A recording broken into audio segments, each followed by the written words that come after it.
When photographer Amy Sacka decided to move to Detroit to take 500 pictures in 500 days, she thought she'd be taking photographs of situations she's heard of in the news, images of ruin and corruption. Instead, what she found was, you can't know a street until you walk it.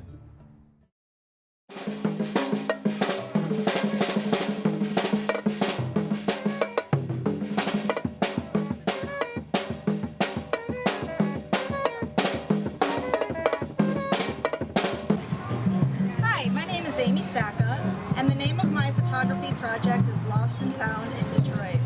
I moved to Detroit from Seattle about 2 years ago to do a 365-day photo essay where I took a photo a day of the city and its people. Now I really love being here so much that I decided to extend that photo essay to 500 pictures, and this is where I'm at now. With photography, it's a real fire. It's a definite passion in me.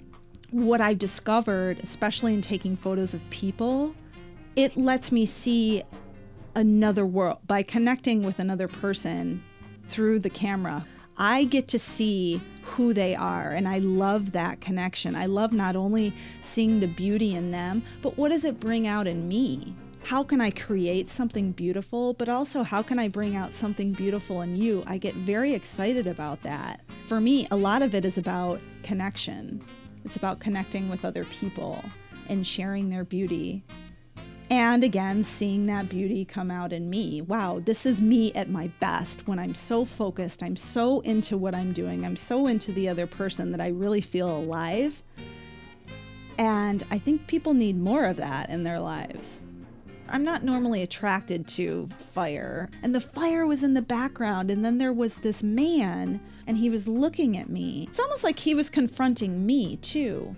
What is your role in this? What is my role in what has happened in Detroit? I think some of my best photos, portrait photos, are when we're both sort of almost invisible to each other in a way, because we're so into what we're doing. People can see how passionate I am about this and how interested I am in them.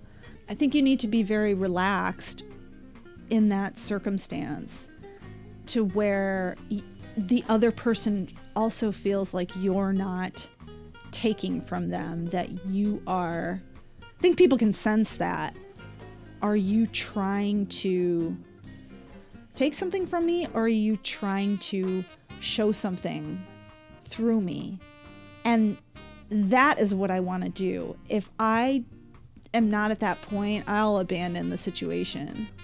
What I want to do is I want to, especially if it has a person in it, I really want to honor the person. I want people to look at the photo and see the special thing in them that I saw in them. And so a lot of times I think the end result is, wow, there's something very strong and very confident about that person. And so again, it's not something that I think I set out to do.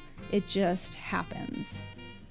I can't not do it. I love it that much that if I haven't gone out and shot pictures for a number of days, I start to feel uncomfortable. When I put this project online on my Facebook page, I started to build a lot of community around it.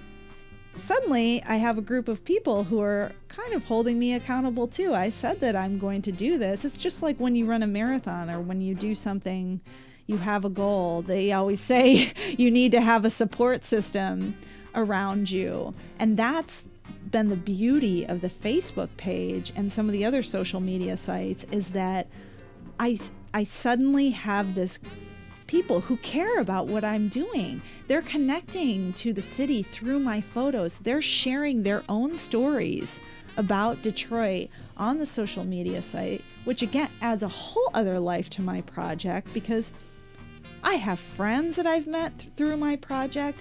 I've gone back, some of the people I've taken photos of, I've gone back to visit them. One woman, I took a quiche to her house. I've taken her to a gospel service. That has been a big motivator for me too. I feel like I sort of owe it to them too, to finish the project and to do what said I was going to do. And this is in a little bit of an obligation to the city too. Maybe that sounds grandiose, but I feel like I'm seeing things that not everybody is seeing and going into some of these environments. And I think the world kind of deserves to see that slice of Detroit. I started this project only intending to take a year full of pictures. At the end of that, I thought there's way more to tell. I want to keep doing this. And so I extended it to 500 pictures. And today I posted my 500th photo, but there's still something in me. So ... we will see what happens next. Sacka is currently working on her second phase of her 500 photos in 500 days of Detroit. Interstate Gallery is 10,000 square feet filled with 2 exhibition spaces, an artist residency program, a print studio, and the gallery's publishing company, One Time Run.